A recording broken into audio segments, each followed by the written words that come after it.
quizás Laura nos pueda contar un poco quizás de los desafíos que ese escenario puesto por Marcos también ustedes tienen ahí en monitorear el derecho a la alimentación en nuestra región. Ok, bueno, muchas gracias, buenas tardes y bienvenidos, bienvenidas, bienvenides a este instituto del cual formamos parte, y nosotros como grupo de trabajo en Derechos Sociales y Políticas Públicas, aquí hay dos de los investigadores que integran, Florencia Antoniu, Giuseppe Messina.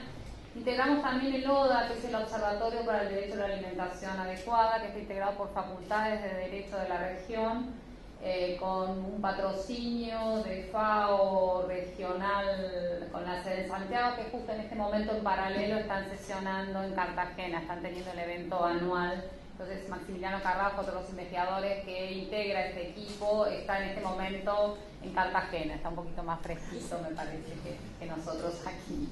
Bueno, Flor, te voy a pedir la siguiente, no voy a pasar PowerPoint, simplemente quiero tomar, que me parece que es importante lo que nos hemos sumado a la campaña de los 16 días de activismo que se inició el 25 de noviembre, que es el Día Internacional para la Eliminación de la Violencia contra la Mujer. Este año la campaña de Naciones Unidas ha planteado hacer 16 días seguidos de activismo que va a terminar el 10 de diciembre, que es el Día Internacional de los Derechos Humanos. Desde esta Facultad de Derecho y quienes estamos a cargo del programa Género de Derechos, sumamos Derecho dice no y estamos sumando en contra de la violencia de género. Entonces, estamos hablando de alimentación, pero también estamos hablando de una alimentación con enfoque de género de derechos, y me parece más que oportuno seguir en esta línea de este activismo del cual estamos adheridos y sumarlas e invitarles a que ustedes también sigan en esta decisión. Ese era todo el PowerPoint, Marcos, así que si quieres venir para acá, era dejar el activismo atrás, así estás más cómodo. Bueno, ¿qué quería compartir yo con ustedes? Quizás la otra mirada de lo que desde la sociedad civil se estuvo haciendo, en mi caso también como parte de la academia y la sociedad civil, que fue el privilegio de integrar el grupo de trabajo, que sería como el paralelo a los comités de Naciones Unidas dentro del sistema interamericano, que tuvimos que poner operativo el monitoreo del Protocolo de San Salvador. Ustedes si lo conocen, el Protocolo de San Salvador es el protocolo adicional de la Convención Americana en materia de derechos económicos, sociales y culturales, que se aprobó en San Salvador, de allí su nombre, en el año 1988. Pero como ustedes saben, el sistema interamericano todo lleva varios años, recién en el año 1999 entró en operativo por el número de ratificaciones necesarias. En este momento hay 16 estados parte que lo han ratificado, es decir, que integran directamente, y el artículo 19 del protocolo prevía un sistema de informes regulares por parte de los estados. Esto también demoró otros 10 años hasta que la OEA, y ahí empieza un proceso interesante del cual empezamos a participar, que tenía que ver cuál iban a ser el mecanismo por el cual se le iba a requerir a los estados parte su información.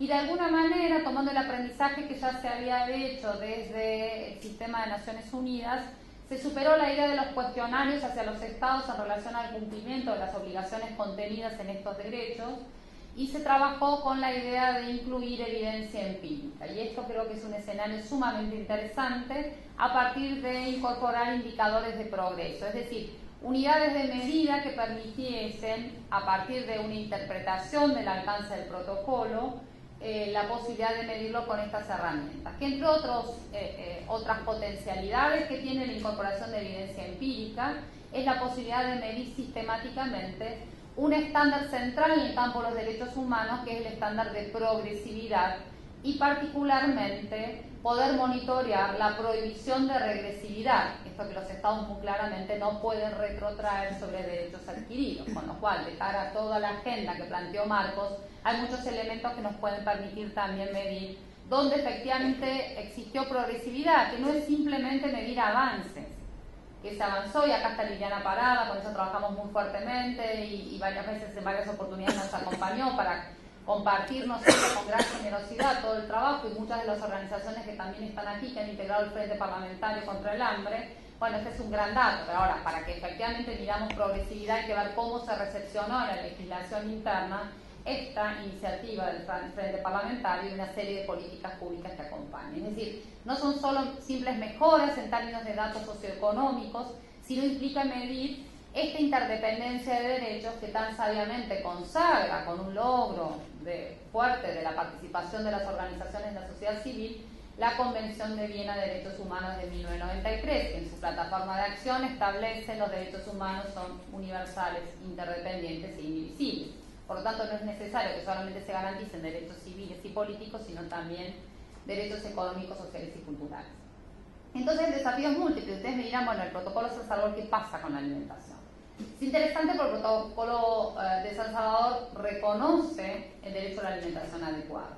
Y no solamente reconoce el derecho a la alimentación adecuada, sino que también reconoce una serie de derechos vinculados a, si bien está inspirado en el Pacto Internacional de Derechos Económicos, Sociales y Culturales, ya tiene 30 años ese protocolo, este año se conmemoran los 30 años de su sanción, reconoce también una serie de derechos transversales vinculados a los derechos de las mujeres, las niñas, los niños, las personas mayores, las personas con discapacidad, los pueblos originarios, las personas afrodescendientes.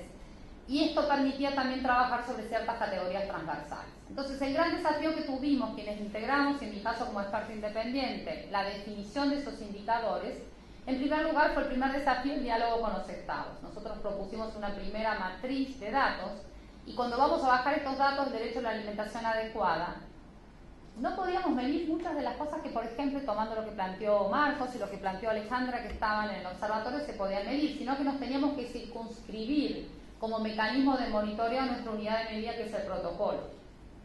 No podemos medir el hambre en América Latina, sino el compromiso que cada Estado parte reconoció en el alcance que definió el derecho a la alimentación adecuada. Por lo tanto, era un desafío interpretativo importante, porque ahí también las herramientas de medición que tenemos, no necesariamente nuestras herramientas socioestadísticas, además de un déficit importante que tiene la región en la producción de datos, y esto ustedes lo saben muy bien, quienes hacemos activismo sabemos que hay un déficit enorme, y hay un déficit que tampoco se suple cuando uno le hace pedidos de información al Estado, no solamente que no produce regularmente, y que incumple con un deber central, y eso afecta claramente la progresividad del cumplimiento de un derecho a no tener información, sino que además cuando uno explícitamente le solicita por un pedido de información, tampoco se puede acceder a una información o a un contexto más amplio, y mucho menos en una mirada interdependiente. Entonces el desafío era definir un conjunto de indicadores que fuese lo suficientemente amplio y que pudieran dialogar con los otros derechos, es decir, y aquí el grupo de trabajo tomó una decisión en separar, para iniciar un proceso complejo para los estados, en dos agrupamientos. Un primer agrupamiento que era derecho a la salud, derecho a la educación y derecho a la seguridad social, que tiene innumerables indicadores también de derecho a la alimentación, porque tiene que ver con todas las mediciones vinculadas a la nutrición y como además, como les dije, como categorías transversales había que desagregar también por niños, niñas, adolescentes, también la situación de las mujeres en particular.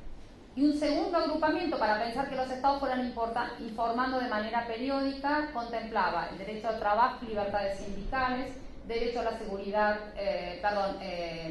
derecho a la alimentación adecuada, derecho al medio ambiente adecuado y derechos culturales.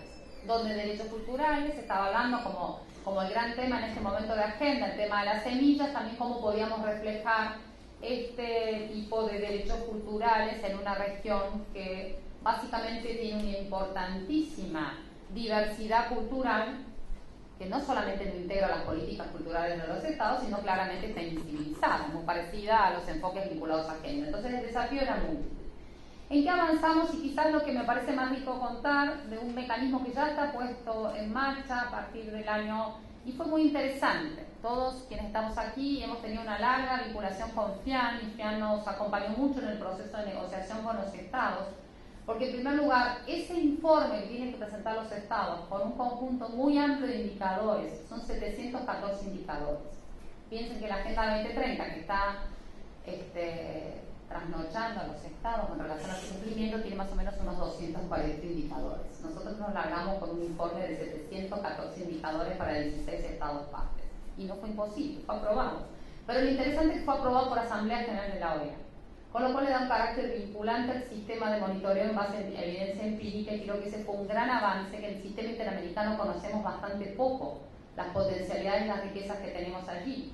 Porque en este momento, para el primer agrupamiento de derechos, salud, educación y seguridad social, ya hay 13 estados parte de los 16 que informaron por un sistema de informes. Son informes públicos que están disponibles en la web de la OEA, que no es nada amigable, es bastante difícil de llegar, pero si ustedes ponen el informe del protocolo de San Salvador pueden llegar a los mismos. y del segundo agrupamiento ya hay 8 estados partes que han informado, con lo cual aquí tenemos una muestra, y yo me voy a referir a una pequeña muestra en relación a cómo se informó sobre el derecho a la alimentación adecuada. Pero creo que yo les quería contar un dato interesante e importante, que en el momento que se aprueba el primer agrupamiento de derechos para salud, educación y seguridad social, se aprobó en la Asamblea General de la OEA del 2012. Para la sociedad civil, una asamblea de quiebre importantísimo en términos de asambleas, porque fue la asamblea donde se discutió soberanía alimentaria, recuerdan, la asamblea de Cochabamba. Y ese fue un momento como sumamente de quiebre muy fuerte entre las negociaciones que se estaba haciendo desde la sociedad civil y los reclamos de la sociedad civil y la respuesta de los estados. Con lo cual, iniciamos un proceso dentro de unos límites de un quiebre muy fuerte entre el diálogo de estados en el marco de la OEA y sociedad civil, de los cuales el derecho a la alimentación, en la propuesta inicial que el grupo de trabajo había organizado en términos de indicadores, sufrió su peso importante. ¿Por qué sufrió su peso? Porque varios indicadores vinculados a soberanía alimentaria tuvimos enormes dificultades para su aprobación y su negociación. Desde el grupo de trabajo lo que necesitábamos y que requeríamos y que además optamos políticamente es que había que poner en funcionamiento el sistema de monitoreo, y por lo tanto si teníamos que resignar algunos indicadores los íbamos a resignar en pos de iniciar, y luego esto se puede modificar a futuro, y esta es la idea de construir. El grupo ya ha logrado una institucionalidad importante como para seguir adelante. Pero fíjense que este no es un tema menor, porque esto también nos fue marcando un escenario donde la sociedad civil, y además esto se agrega que el monitoreo del protocolo de San Salvador, ya los estados, que son quienes diseñaron la forma de monitoreo, primero que incorporaron expertos gubernamentales, que en el sistema de Naciones Unidas no existen, todos los expertos del sistema de Naciones Unidas son independientes. África sí tiene varios mecanismos con expertos gubernamentales.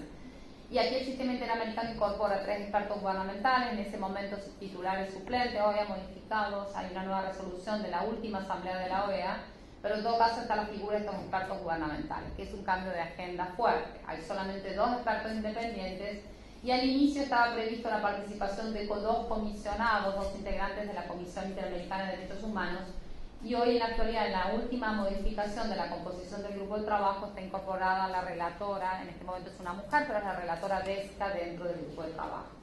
Entonces el escenario era complejo, pero también hay que ver siempre el vaso medio lleno, ¿no? Estamos en estos días, muchos de ustedes, muchos de nuestros colegas latinoamericanos han venido en el marco del G20, entonces veamos qué podemos hacer de estos mecanismos, que me parece que es sumamente importante. Además de lo que está en día en la ciudad, con toda la paranoia colectiva que hay, creo que hay importantes avances que se pueden tomar y que, insisto, creo que están poco conocidos y que como sociedad civil tenemos que empezar a proponer. En primer lugar, desde lo que nosotros como grupo de trabajo en ese momento, y yo ya cumplí mis 2 mandatos, no integro más el grupo de trabajo, recientemente acabo de terminar mis 2 mandatos, pero lo que nosotros originalmente pensamos que era importante captar esta información, pero además que para los estados sirviese como un mecanismo de evaluación. No lo pensamos como un mero reporte, esto que en todos los mecanismos los estados están realmente muy agotados, y es entendible, informan para demasiados mecanismos, no saben qué informaron para esto, se copian y pegan la misma información, no saben a qué informaron, no saben qué hacen. Pero nosotros sí sabemos que informan en cada lado, como sociedad civil activa. Entonces la idea era pensar que los estados informen, insisto, que les sirva como una evaluación, pero además también que sea una herramienta de participación, porque el estándar de participación que le fijamos a los estados para la elaboración de los informes era muy alto. Y ahí, en esta ronda la primera ronda de evaluación, donde ya hay estados evaluados, la participación social es claramente retórica. De los 16 estados partes es una, inclusive Bolivia, con todo el proceso constitucional que hizo, tiene una preciosa ley, maravillosa, hermosísima para imitar de participación. Ahora no presentó un solo indicador de los solicitados de cómo estaba llevando adelante la implementación, si había reglamentado la ley o qué resultados había dado en la ley. De este tipo hay innumerables ejemplos, pero creo que hay 2 instancias críticas para no tomar demasiado tiempo más, y donde en el caso del derecho a la alimentación adecuada, que es menor la muestra, porque allá no tenemos los 3 estados que han informado, sino que vienen rezagados, porque ese segundo agrupamiento, los estados, ese informe lo tenían que presentar a partir del año 2016, de diciembre de 2016. Entonces hay varios estados rezagados. En el caso del derecho a la alimentación adecuada, la debilidad presupuestaria es casi, diría, obscena. No hay prácticamente datos desagregados de compromisos presupuestarios en el campo del derecho a la alimentación. En realidad se parte de un tema previo antes. No saben cómo informar el derecho a la alimentación adecuada. Y de nuevo, nosotros insistimos, estamos midiendo lo que ustedes firmaron y ratificaron cuando aprobaron el protocolo. Esa es la definición de derecho a la alimentación. No estamos tomando otra definición, que a lo mejor nos gustaría más. Acá los colegas son todos expertos y han hecho, y acá hay muchos teóricos que nos encantaría quizás tomar otra definición. Lo que como mandato de monitoreo teníamos que tomar esa. Bueno, esa definición no se comprende. Entonces es bastante difícil que se pueda llegar a las fuentes de información que además son inexistentes. Y entonces, ¿quién informa? ¿Agricultura? ¿Qué secretaría? Desde el punto institucional. Entonces allí cuando uno empieza a ver cómo los estados construyeron esa información, queda claramente dónde estamos parados con el tema de derecho a la alimentación adecuada en la región. Porque claramente lo que se ve, no solamente y después se puede comprobar los déficits de información pública y de políticas públicas, sino también los déficits en la construcción de lo que tienen que informar, dónde están sus compromisos. Entonces, primero institucionalmente y referencian claramente comunidad a la cual le solicitan informaciones al Ministerio de Agricultura. Por eso nosotros insistimos muchísimo en la asistencia técnica que como grupo le dimos a los estados, era precisamente no hagan como hacían siempre los informes, no les va a resultar en este caso. Y es un mecanismo largo, de mucho acompañamiento, se toman audiencia a los estados, se piden 2 informes, tienen que hacer una instancia interinstitucional. Y ahí se nota la diferencia. Los estados como El Salvador, que presentó los 2 informes con una instancia interinstitucional y convocó a todas las organizaciones comprometidas del Estado. Y cuando hablo del Estado, hablo de Poder Ejecutivo, Poder Legislativo y Poder Judicial, porque la interdependencia de derechos los atraviesa. Y ahí tenemos un segundo componente que en el caso presupuesto hay un semáforo en rojo tremendo en tema de alimentación, fuentes de información, pero el otro gran semáforo es en acceso a las cookies.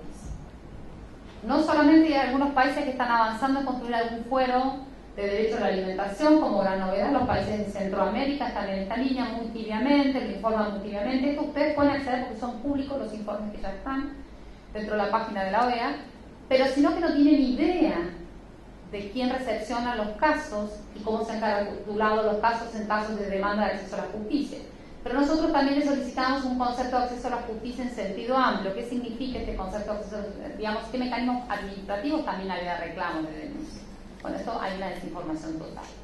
Cuando les consultamos y todo el debate vinculado también a las leyes de etiquetados de alimentos, de regulación y demás, que tiene que ver con indicadores de acceso a la información, son pocos los que han presentado información al respecto.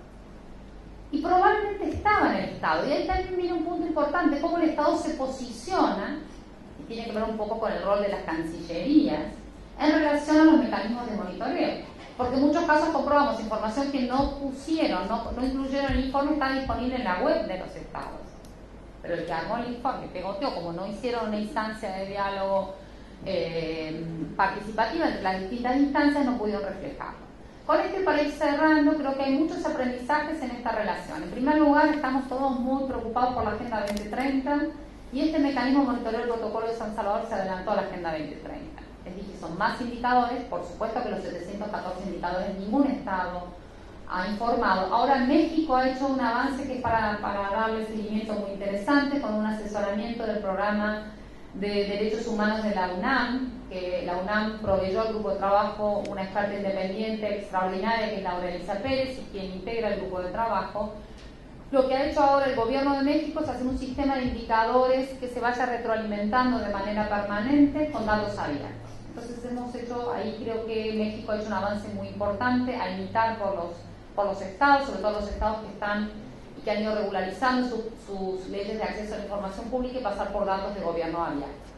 Sin embargo, todavía tenemos un déficit enorme y ustedes dirán, bueno, pero ¿de dónde va? Bueno, la mano de las reivindicaciones y de las luchas que tenemos que hacer también tiene que ser por las luchas por la producción de información, si no, no tenemos modo, no solamente de monitorear las políticas públicas, de monitorear el alcance y este estándar de que todo pasa por programas focalizados, este gran cambio de paradigma que fueron los años 90, de la mano de medidas de retracción de ciertas políticas de corte universal, sí absolutamente instalado en la región, con mayor dimensión, con mayor cantidad de programas de transferencia condicional de ingresos, pero básicamente bajo un estándar de focalización. Y esto en el campo de la alimentación también se percibe muy fuertemente, que sigue este paradigma. Para todo tenemos la solución, no una solución estructural y universal, sino un programa dirigido a población campesina cuando los hay, a comunidades y demás.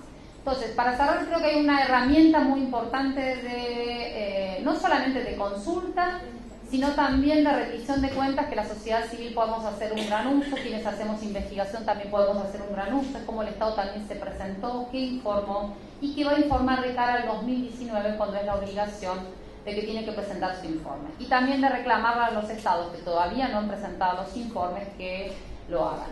Quienes integramos y pasamos en ese momento por el grupo de trabajo, nos ha sido, porque el mecanismo no previó un informe sombra, y esta es una resistencia grande de los estados, lo que nosotros como grupo de trabajo hicimos es dejar la potestad del grupo de solicitar informes sombra y además también de recepcionarlos. Y esto ha pasado a varias organizaciones de la sociedad civil que nos ha acompañado también con mucha información que ha sido muy útil para el grupo de trabajo, porque en realidad cuando uno tiene que evaluar solamente con la información oficial, y esto ustedes si ven nuestros informes, las observaciones que hizo el grupo de trabajo, la cláusula es clarísima en relación, porque es como un testigo que no se contradice, el Estado dice que está todo fantástico, entonces requerimos también información. Entonces compartirles esta experiencia, compartirles que no es solamente una experiencia, es un mecanismo institucional dentro del sistema interamericano, ojalá hagamos mucho más uso y también pidamos a partir de ello rendición de cuentas en relación al cumplimiento del derecho a la alimentación. Gracias.